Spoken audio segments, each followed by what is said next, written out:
point on the journey of life, I found myself in a dark forest, for the clear path was lost. The game starts on the surface, which is how the poem starts. You know, you're sort of leaping into hell. When you jump through that door to follow the devil and your fiance's soul down into the depths of hell, that's the moment where our Alice jumps through the rabbit hole. Whoa, this is unlike anything on Earth, right? It's hell.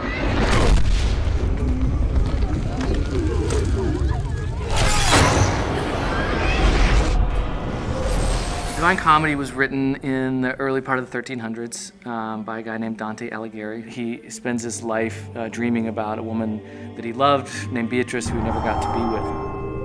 He writes this poem, which is basically about his journey through the afterlife to get to her. It's the #1 thing that Dante Aligieri is remembered for, is creating that typical view of hell, the medieval vision that has lasted throughout the ages. Dante essentially introduces the concept of the 9 circles of hell. I mean, it lays it out level by level, you know, the punishments of hell and where each sinner goes in hell in these different circles. He's literally like laying out a map of hell. The poem itself was disturbing, and it describes the different rings of hell and all this anguish and suffering. And I think that's also one of the most appealing aspects of it.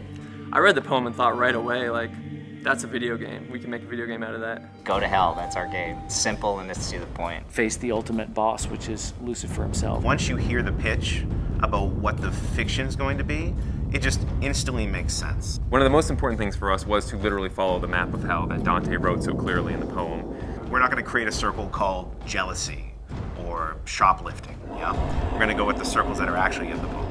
The things in the Inferno that we knew we couldn't change, I mean, definitely the rings of hell, and also like the major characters. Of course, each piece we sort of interpret a little bit differently. The character that you play in the game is a reimagination of the original Dante, and he's fighting for love. Lucifer has taken his love, Beatrice, into hell, and he actually fights death, and he actually defeats death and takes death's scythe. And he says, you know, I'm gonna take this thing, I'm gonna go into hell, I'm gonna get her.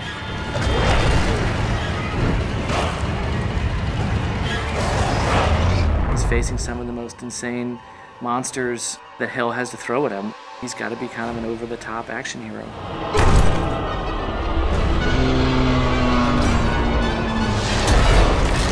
Everything you do in this game is brutal. It involves eviscerating, ripping open. It's definitely a brutal game. It's not for the faint of heart. We have enemies that push the limits of taste. And kind of be like, oh, dude, you see that? I want that. I want that moment, and we're working our butts off to deliver that. The first thing you hear when you come into Limbo for the first time is screaming. Right away, he sees like shades falling, screaming, you know, as they fall in, they're screaming, you know. From moment one, you know you're in hell. People are being vomited into hell. Masses of people huddled together, naked and scared, cold and huddled. Oh, the humanity. And then Big Minos is gonna judge you at the end. It's bad. Like, it only gets worse from there. You know, it's all downhill from there. It's going to get much crazier as you descend. It's just going to get really dark very quickly once you pass Minos.